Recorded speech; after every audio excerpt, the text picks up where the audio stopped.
Iya, oke. Bismillahirrahmanirrahim. Assalamualaikum warahmatullahi wabarakatuh.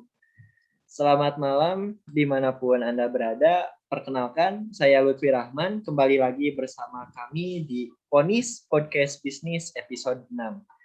Kali ini kita akan kembali membahas seputar bisnis nih. Dengan judul Saham Solusi untuk Menghasilkan Smart Passive Income. Dengan tema podcast bisnis yaitu Smart Passive Income. Kali ini Lutfi tidak sendirian, tentunya ditemani oleh pemateri yang tidak kalah jauh luar biasanya, yaitu Kang Panji Pratama Rusli. Halo Kang. Halo Vi, apa kabar? Alhamdulillah baik Kang. Iya, sebelum Alhamdulillah. kita masuk ke pematerian, kita enjoy aja dulu ya Kang ya. Ya mungkin sedikit Oke, perkenalan dulu boleh dari Akang? Mangga. boleh banget. Oke, semuanya salam kenal. Nama aku Panji Pratama Rusli. Kalian panggil aku Panji aja. Aku jurusan manajemen di UPI tentunya. Angkatan 2017 dan baru aja wisuda di bulan Oktober ini. Gitu. Alhamdulillah ya. Alhamdulillah. Dan aku juga mantan bagian dari investor community UPI, co-foundernya. Atau dipanggil biasa ICU ya gitu. Jadi salam kenal semuanya. Iya, salam kenal juga Akang. Kalau untuk sekarang nih, Akang kegiatannya sampai saat ini apa sih Kang? Selain dari akademik mungkin setelah Akang lulus gitu. Yang sekarang masih berjalan itu apa Kang kegiatan? Oke, jadi alhamdulillah aku sekarang udah masuk jadi probation karyawan di Gojek gitu. Alhamdulillah. Alhamdulillah. Nah, Jadi mungkin kegiatan sekarang aku sih berbicara kerja sih. oh iya. Berbicara mengenai tadi kan Akang co-founder dari investor community UPI ya Kang ya. Nah, Yes. untuk sekarang itu program yang sedang berjalan itu apa sih Kang? Oke, karena ya aku nggak megang ya, tapi info yang terdekat ini sekarang kita lagi open recruitment dari ICU tentunya. Karena kita ingin memperluas lagi nih kegiatan kita. Kita juga biasanya buat kegiatan-kegiatan namanya curcol investor, di mana kayak para investor ataupun para calon investor yang ingin belajar investasi bisa mempelajari mungkin cara-cara investasi di saham ataupun bagian-bagian yang lainnya kayak misalkan cryptocurrency atau misalkan reksadana atau asuransi dan lainnya gitu ya. Dengan cara yang kalau bisa dibilang mungkin not in the boring way gitu, yang nggak kayak biasa kayak cuma webinar-webinar. Jadi kita kayak benar-benar curcol di sana gitu. Kayak bahkan audiens-audiens aja tuh ikutan-ikutan juga, kayak mereka tuh kasih tahu gimana sih pengalaman mereka atau gimana sih apa yang mereka rasakan gitu, apa sih mereka rasakan. Jadi kita kayak benar-benar ngobrol bareng, kita cari solusinya bareng-bareng gitu. Untuk keanggotaan komunitas ini terbuka untuk mahasiswa UPI ya Kang ya? Umum juga bisa nggak sih Kang masuk? Betul, untuk sementara ini untuk calonnya itu mahasiswa UPI dan kalian bisa lihat untuk ketentuan dan syarat-syaratnya ataupun cara pendaftarannya melalui Instagram Investor Community UPI atau cari aja ICU gitu. Atau kalian boleh cari Instagram aku Panji Rusli dan lihat di bio data aku itu ada IG-nya gitu. Oke, jadi buat teman-teman yang di rumah ataupun di mana saja yang mungkin memiliki keinginan untuk masuk dalam komunitas tersebut, mangga ya bisa diikuti informasi yang ada pada mungkin dari informasi dari Kang Panji ya. Nah, mungkin berbicara mengenai investasi ya Kang, ya mungkin seperti saya sendiri saat ini Lutfi belum ya mungkin ada ketertarikan ya Kang untuk mengikuti bagaimana perkembangan investasi saat ini. Nah, karena memang ya investasi saat ini apalagi selama masa pandemi itu sedang marak-maraknya ya Kang ya. Karena bagaimana kita Oh, itu bisa mendapatkan pendapatan dengan ya cukup di rumah saja gitu dengan melihat layar, melihat bagaimana perkembangan ya kita sendiri bisa mendapatkan pendapatan gitu. Nah, menurut Akang sendiri terkait pasif income ini gitu ya Kang. Menurut Akang bagaimana sih pandangannya terkait smart passive income di era saat ini? oke, menurut sudut pandang aku ya, sebenarnya passive income ini kan udah ada dari dulu, udah ada dari zaman kapan tahu. Tapi apa yang membedakan zaman dulu misalkan kayak tahun mungkin 90-an dan sekarang di tahun 2021, apa yang membedakan? Kalau kalian mau investasi saham, mungkin dulu bayangannya investasi saham itu butuh modal besar. Memang benar, dulu itu untuk buka rekening sahamnya, itu butuh modal minimal 10 juta dulu. Tapi sekarang untuk buka rekeningnya aja kalian bisa 100 ribu. Sudah sangat banget memudahkan. Yang kedua, udah banyak kok sekuritas-sekuritas yang bisa daftar melalui online. Yang kalian untuk jual beli sahamnya tinggal pakai aplikasi. Nggak perlu lagi datang ke tempat sekuritas atau ke tempat BEI-nya untuk jual beli sahamnya. Kalian nggak perlu susah-susah pegang sertifikat kepemilikan saham, simpen di brankas takut hilang. Karena udah pasti ada disimpan oleh lembaga dan juga disimpan nama kalian oleh si perusahaan itu. Aman banget. Dan tentunya juga apalagi pemerintah sekarang itu lagi jor-joran namanya investasi, investor. Dan kalau kita bisa lihat keadaan IHSG, walaupun ya mungkin beberapa orang menganggap IHSG ini masih lesu, tapi sebenarnya returnnya kita masih lumayan loh dibanding negara-negara yang lain. Masih oke gitu.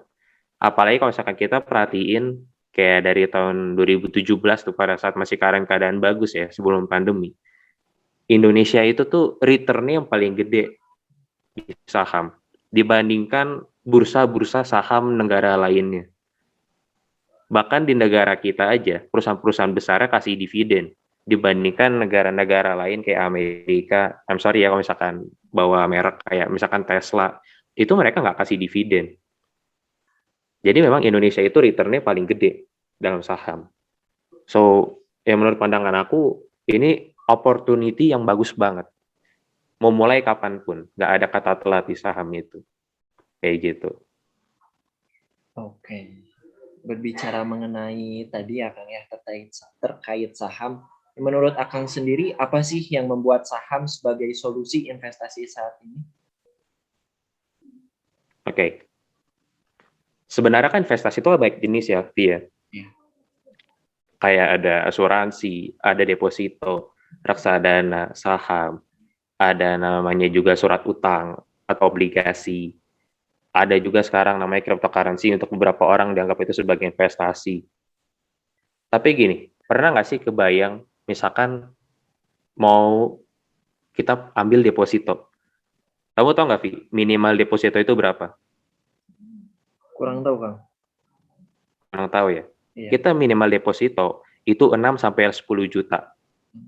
Dan jangka waktunya setahun. Baru kita bisa ambil setahun, dan return-nya itu cuma 4%. Berarti kalau misalkan kita masukin 10 juta di deposito, dalam 1 tahun kita ambil, kita dapat keuntungannya berarti 400 ribu. Lumayan juga ya Kang. Lumayan kan? Sekarang saya naikin lagi. Obligasi. Obligasi itu jauh lebih gede lagi. Bisa puluhan juta. Anggaplah obligasi kita 20 juta.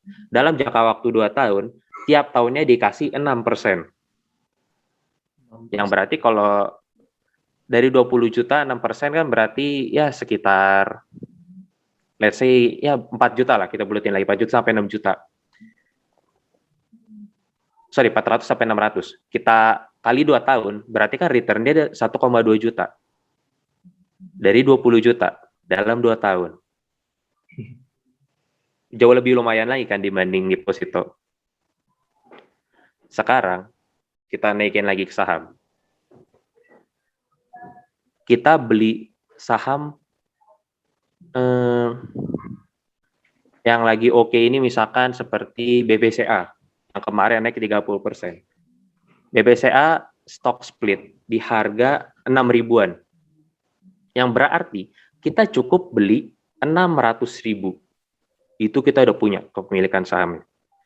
Dan returnnya dalam 1 hari kemarin 33%. Wah, besar juga ya Kang. Dalam 1 hari. Kalau kamu simpan dalam 1 tahun, dapat lagi dividen 2% atau 3% per lembar. Jadi kalau misalkan kamu anggap misalkan beli 10 juta, dividennya 3%, 300 ribu tanpa perlu jual sahamnya. plus lagi kenaikan harga sahamnya. Jadi sebenarnya keuntungannya double. Makanya that's why saham itu tuh oke banget untuk investasi ya. Kalau kita ngomongin return paling cepat, paling gede ya, saat ini memang cryptocurrency yang gila-gilaan harganya.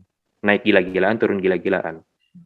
Tapi kalau kita ngomongin keamanan, ngomongin ngomongin smart investing, saham itu pilihan paling oke menurut aku.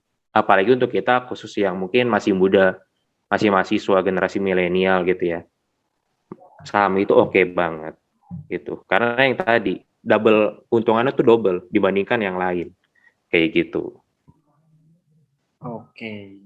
Ya mungkin tadi akan sempat membahas gitu ya bahwa saham sendiri merupakan solusi yang terbaik gitu ya Kang, dengan keuntungan yang mungkin jauh lebih baik daripada deposito dan obligasi.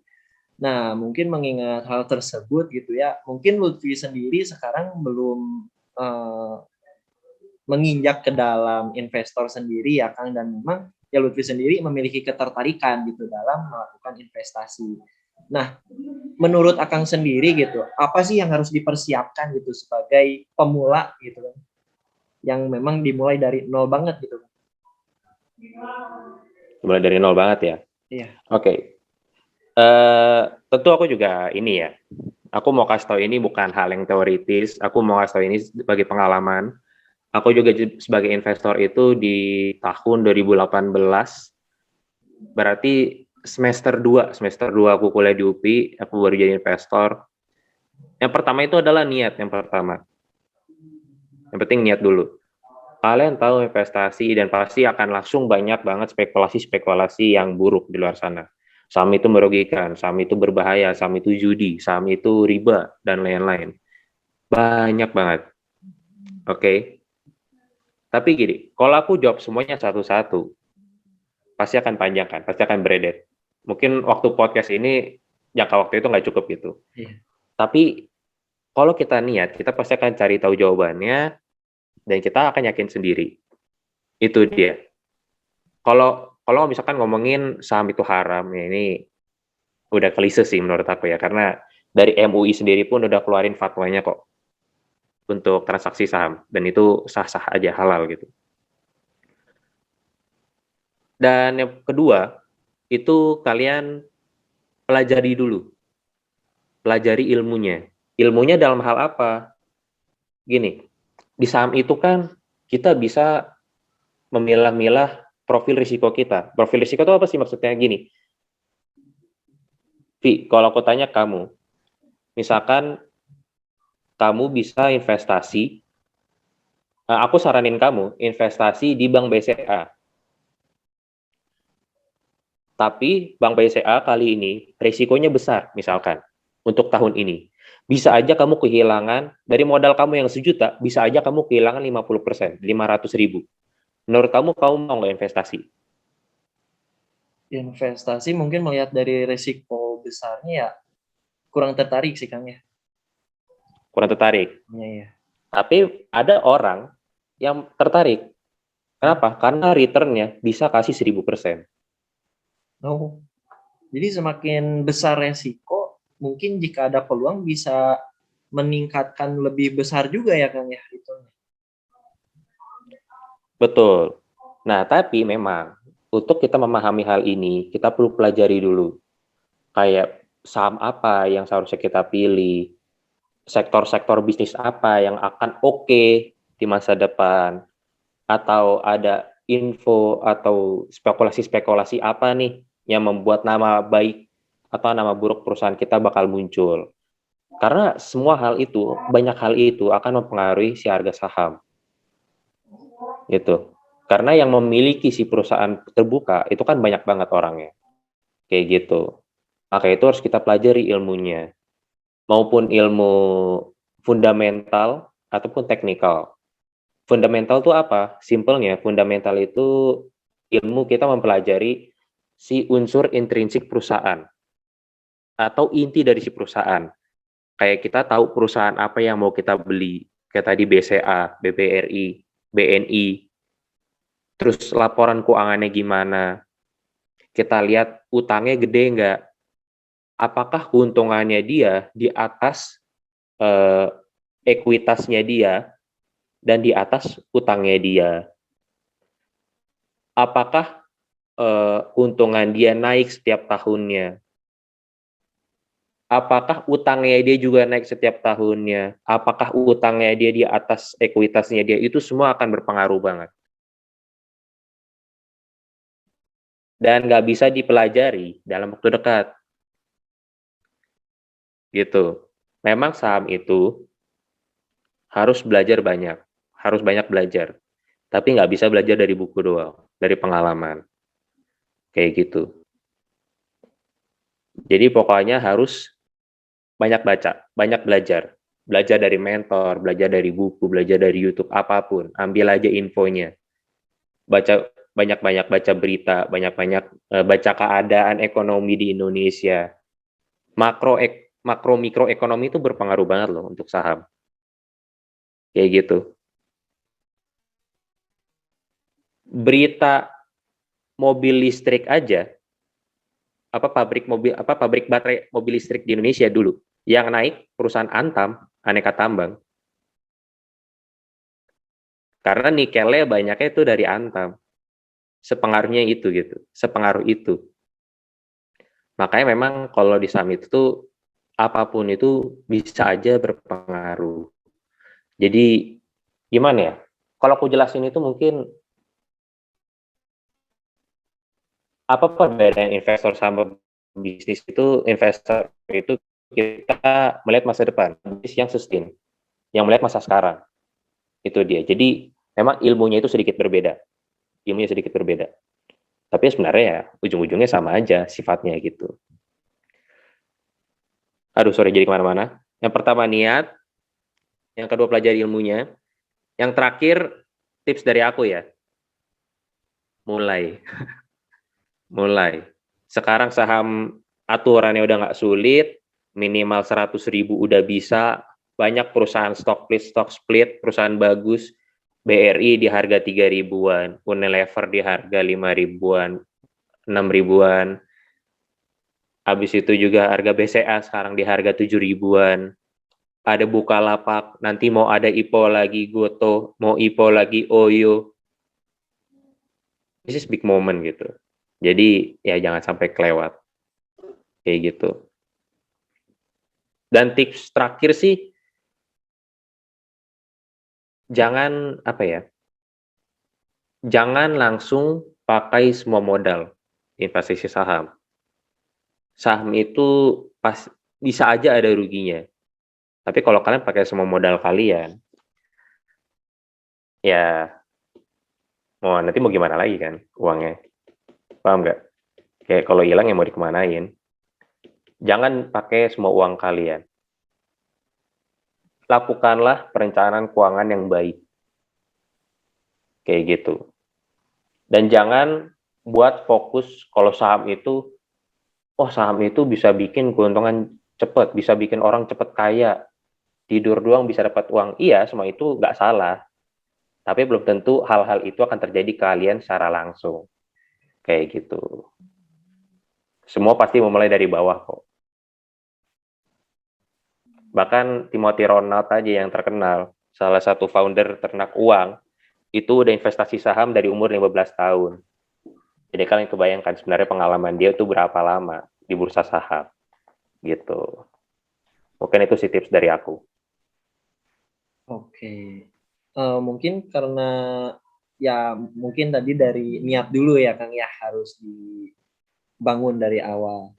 Nah, terkait mungkin kita saat ini memilih untuk berinvestasi. Nah, pasti ya Kang, dalam suatu pilihan itu terdapat resiko. Dan ya apa sih yang harus kita ambil resiko dari berinvestasi ini Kang? Apa yang harus kita ambil resikonya? Iya, resiko dari berinvestasi. Oke. Mungkin aku bisa jabarin gini ya. Sebenarnya di saham itu kan variabel sangat banyak. Dan risikonya itu ada yang bisa risikonya besar, risikonya kecil. Kalau kalian ingin berinvestasi dengan risiko yang kecil, maka berinvestasilah untuk jangka panjang. Yang anggapannya sekali kalian beli, lalu nggak kalian lihat 5 tahun kemudian, 2 tahun kemudian baru kalian lihat kalian jual.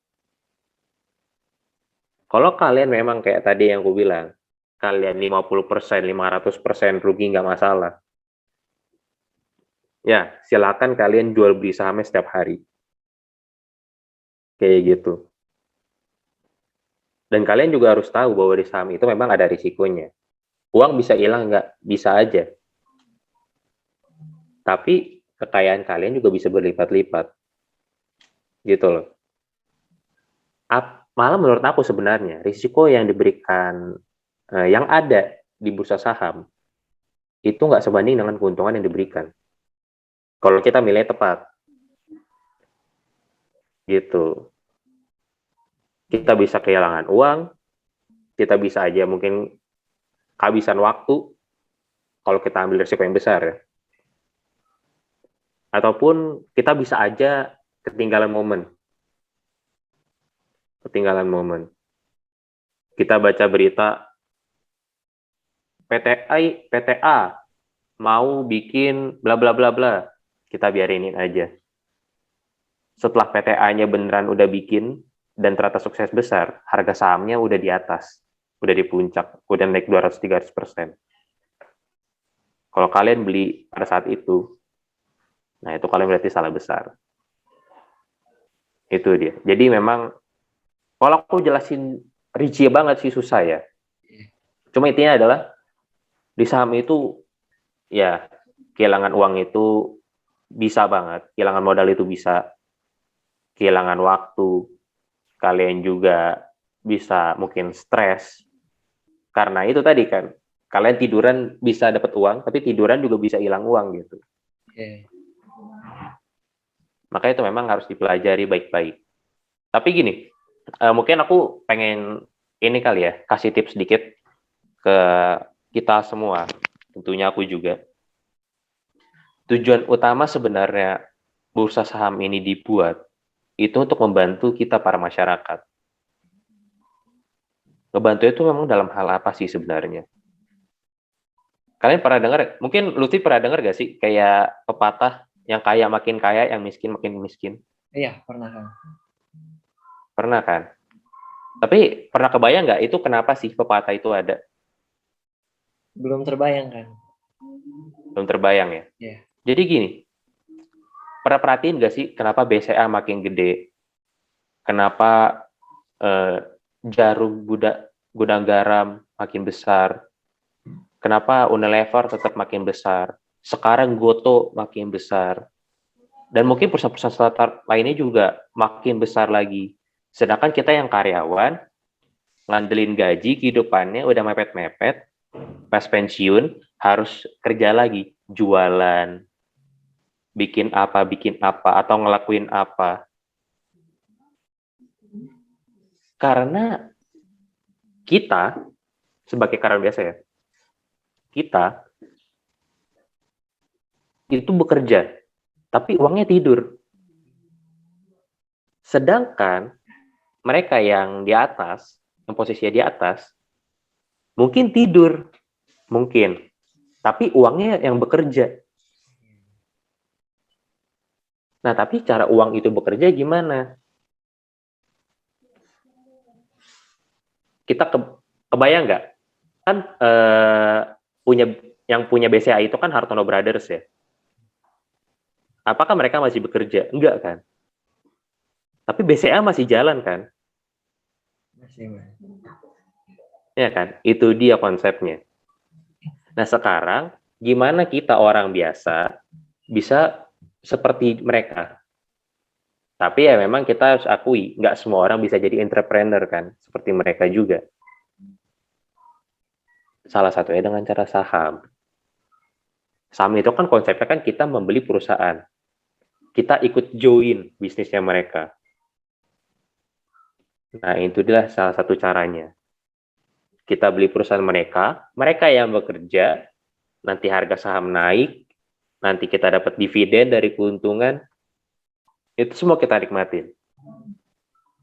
Yang penting awalnya mau baca, mau teliti perusahaannya, teliti kondisi perusahaannya, dan apa yang ingin mereka lakukan.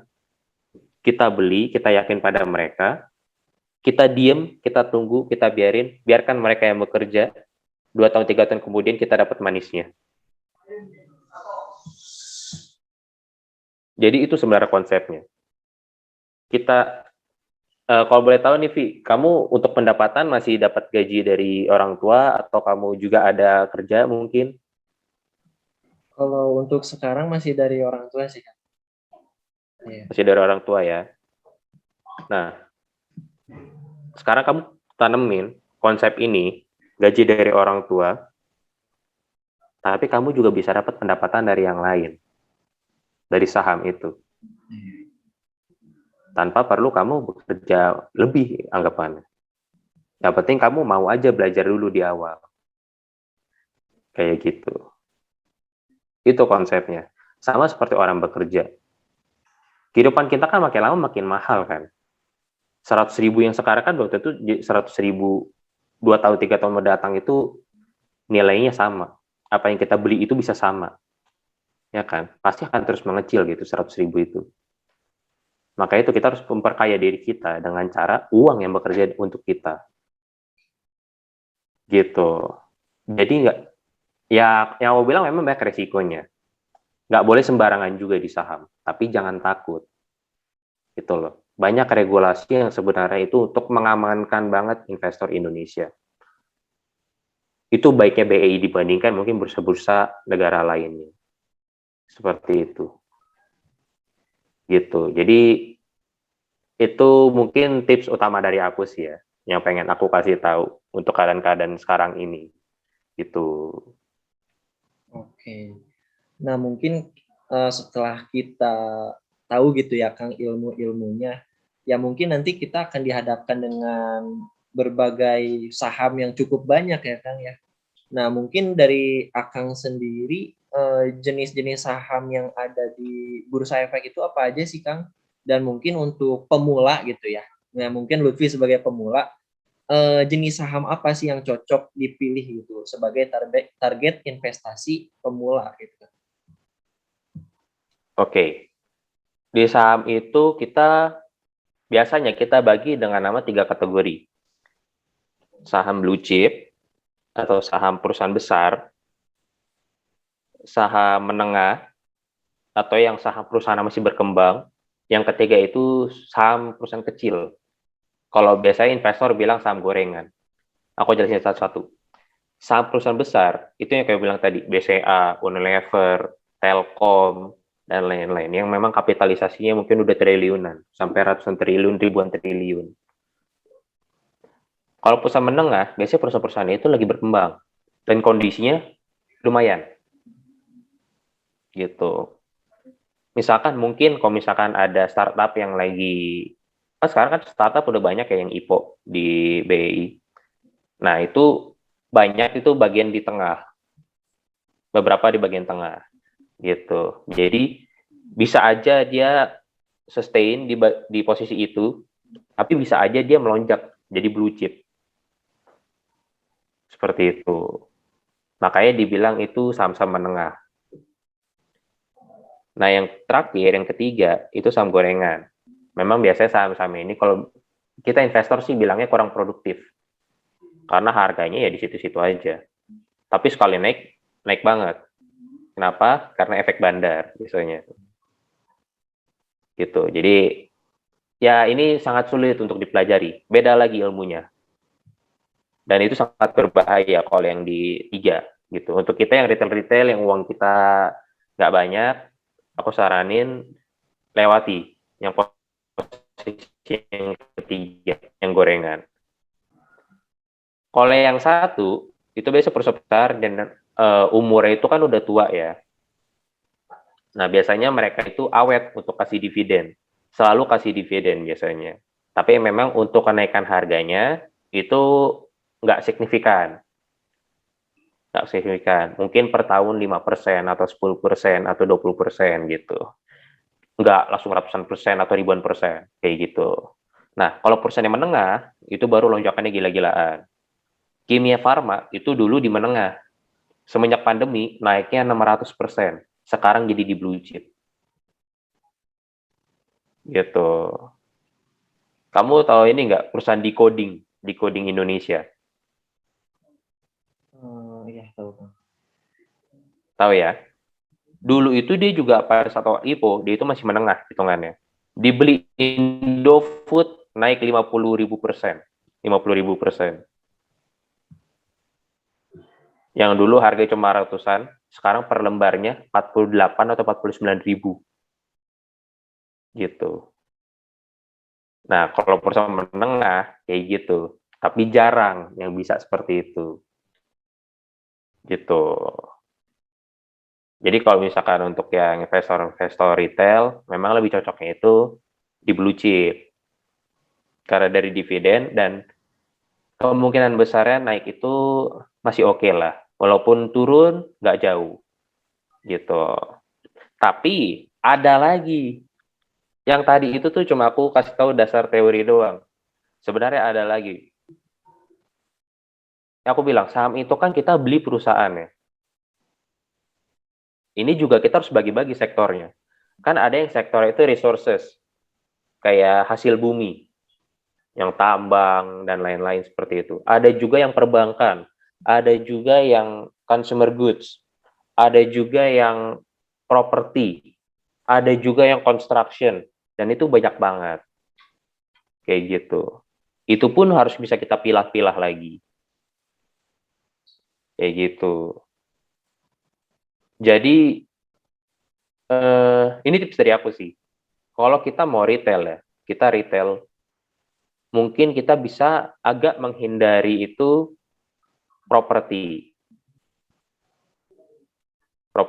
Karena kalau kita lihat dari penjualan mereka itu kan, sekali ada project belum tentu langsung kejual kan. Itu dia, makanya keuntungan dia itu jarang. Gitu. Jadi perusahaannya juga biasanya lesu sahamnya. Seperti itu. Ya mungkin itu sih jawaban dari aku yang bisa aku kasih. Oke. Jadi untuk yang aman tuh yang ini ya Kang ya, yang besar ya Kang. Betul, yang perusahaan besar. Oke. Ya untuk selanjutnya mungkin ketika kita sudah memilih gitu ya Kang ya saham yang cocok dengan kita sebagai pemula. Nah, untuk meningkatkan keuntungan investasinya itu seperti apa sih Kang?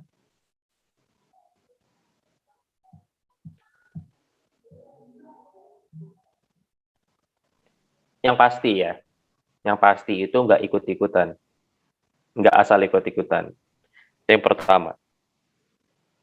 Yang kedua, kita harus bisa baca kondisi.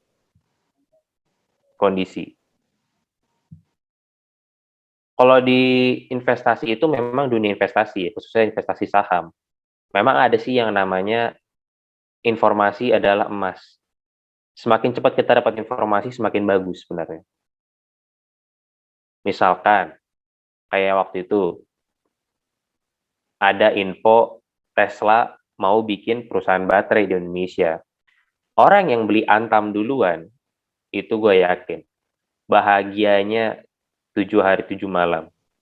Karena keuntungan dia berarti kan yang paling besar kan. Dibandingkan mungkin orang yang belinya yang udah naik. Seperti itu. Jadi informasi itu emas.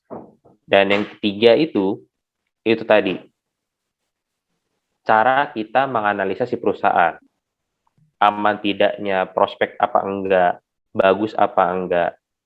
Itu pun bisa meningkatkan keuntungan kita. Seperti itu. Dan yang keempat, kita lihat dari berapa sih dividen yang mereka kasih ke kita, yang perusahaan kasih ke kita. Ada namanya dividen yield. Jadi kalau semakin besar persennya, berarti dividen yang kita dapatkan itu semakin besar juga. Kayak gitu. Kalau dividen yield 10%, kamu investasi 10 juta, berarti kamu dividennya per tahun 1 juta. Kalau dividen yieldnya 1%, investasi 10 juta, berarti 100.000. Kayak gitu. Semakin besar dividen yield, berarti semakin besar dividen. gitu. Memang sebenarnya panjang banget ya kalau aku mau jelasin secara detail. Cuma ya intinya 3 itu dulu. Kayak gitu. Oke. Mungkin tadi Akang udah ngejelasin gitu ya strategi terus apa saja saham yang cocok. Nah, untuk tips and trick bermain saham ini sendiri gimana sih Kang untuk pemula gitu? Apakah ada tips dan triknya? Tips and trick ya. Iya. Tips and triknya adalah mungkin kalau kalian awal, kalian bisa lihat dulu YouTube orang-orang terkenal yang di dunia saham. Kayak misalkan Felicia, kayak Timothy Ronald, atau misalkan Rifan Kurniawan, kayak gitu. Mereka kan suka ini ya, suka bahas-bahas keadaan ekonomi makro, ataupun bahas-bahas perusahaan gitu yang lagi rame. Kalian bisa lihat juga keadaan ekonomi itu lagi gimana di berita-berita. Apa sih prospek ke depannya Indonesia? Itu bisa dilihat dari situ juga. Kayak gitu. Misalkan kayak Indonesia kereta cepat Jakarta Bandung membengkak biayanya. Apakah itu berarti kondisi yang bagus untuk konstruksi atau kondisi yang kurang yang bagus? Kayak gitu. Walaupun keputusannya kan kembali lagi pada presiden ya, cuma kita bisa melihatnya seperti itu. Kemungkinan besar bakal dilanjutkan nih dalam waktu dekat kayak gitu. Kayak dulu di awal tahun 2021 itu prospek tambang yang bagus. Kayak gitu. Jadi prospek, utamanya prospek dulu sih. Sama ya paling tips kalau untuk pemula kalian bisa sambil lihat-lihat apa sih yang diobrolin sama expert-expert di luar sana kayak gitu. Pokoknya jangan lupa pantengin berita aja. Berita itu walaupun ya ada hoaxnya juga sih, tapi sumber utama informasi kita saat ini ya berita gitu. Mungkin karena seiring berkembangnya waktu gitu ya kan, karena setiap tahun itu prospek setiap jenis perusahaan itu berbeda-beda ya kan. Ya. Betul. Bahkan bisa aja kayak kemarin padahal awal tahun tambang. Tapi sekarang yang paling oke, yang paling rame di tengah tahun itu perusahaan-perusahaan teknologi. Kan kita nggak tahu kan. Gitu. Makanya kita nggak boleh out of date gitu. Out of data juga nggak boleh. Jadi kita sendiri harus rajin ya Kang ya membaca berita dan harus disiplin juga gitu ya Kang. Betul. Nah mungkin ketika kita nih Kang ya belajar saham tadi dari YouTube juga sempat disampaikan. Nah apakah kita sendiri perlu mentor gak sih Kang untuk belajar saham ini? Oke. Kalau mentor, kalau maksudnya kayak tadi aku bilang ya, nonton dari YouTube dan lain-lain, itu perlu banget. Itu perlu banget. Kita juga perlu pahami cara pola pikir mereka gitu. Kenapa sih mereka bisa untung miliaran? Kenapa sih mereka bisa untung puluhan miliar? Gimana sih cara mereka bisa mengurangi kerugian? Tapi apakah banget-banget kalian harus misalkan bayar untuk belajar? Apakah kalian harus ikut kursus sana sini, ikut webinar sana sini? Itu tergantung balik lagi ke kalian. Kalau memang kalian nyamannya seperti itu ya silakan. Tapi ya sekarang kan dunia informasi udah sangat luas. Banyak cara kok untuk kalian belajar secara gratis gitu. Jadi nggak perlu banget lah menurut aku kalau harus bayar gini gitu, ikut grup yang mungkin bayarannya jutaan, puluhan juta gitu ya. Menurut aku zaman sekarang sih ya bisa diminimalisir lah seperti itu. Seperti itu. Oke. Ya mungkin karena waktu sangat terbatas ya Kang ya. Karena memang tadi seperti Akang sampaikan bahwa ya untuk saham ini cukup panjang ya Kang ya waktunya untuk mempelajari secara mendetail. Iya, mungkin karena waktunya terbatas, ya tadi juga kita sudah mendengarkan gitu ya dari Kang Panji bahwa untuk memiliki jiwa dalam investasi ini, ya kita sendiri perlu yang pertama itu niat ya Kang ya.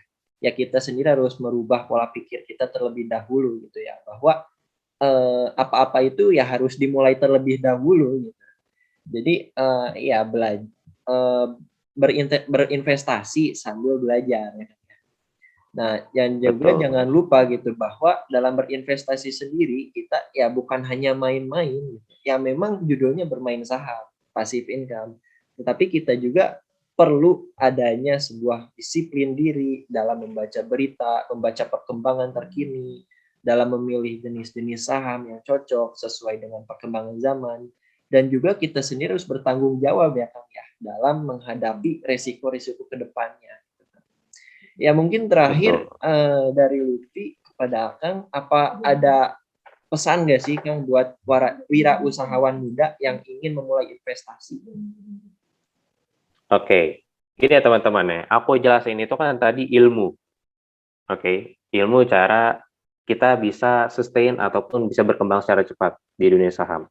Tapi gini, dunia saham itu tadi kan utamanya untuk kita ngebantu memperkaya diri kita. Secara tidur gitu kan. Kalian untuk investasi saham tuh mudah banget. Ini tips dari aku ya. Ini tips dari aku.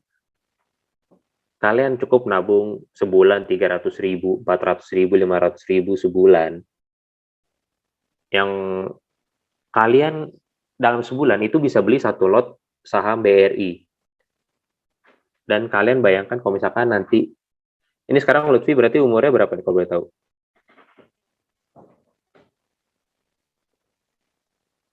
Vi, umurnya kalau boleh tahu berapa? Untuk umur sekarang 20 Kang. 20 ya? Nah, Lutfi nabung 300.000 per bulan. 300.000 aja. Tapi disiplin, 300.000 per bulan. Yang kalau kita kali setahun, 12, itu kan berarti 3.600.000. Dan Lutfi, tiap bulannya, itu belinya itu dalam bentuk saham. Bukan nabung kertas ya. Tabung terus selama 20 tahun.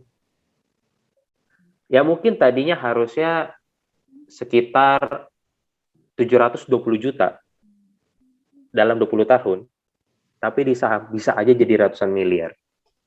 Waduh. Kayak gitu konsepnya dalam dunia saham. Jadi jangan dipikir dunia saham itu resikonya dan lain-lainnya. Tapi memang tujuan utamanya untuk memperkaya diri kita dari yang caranya cuma nabung konvensional. Kayak gitu.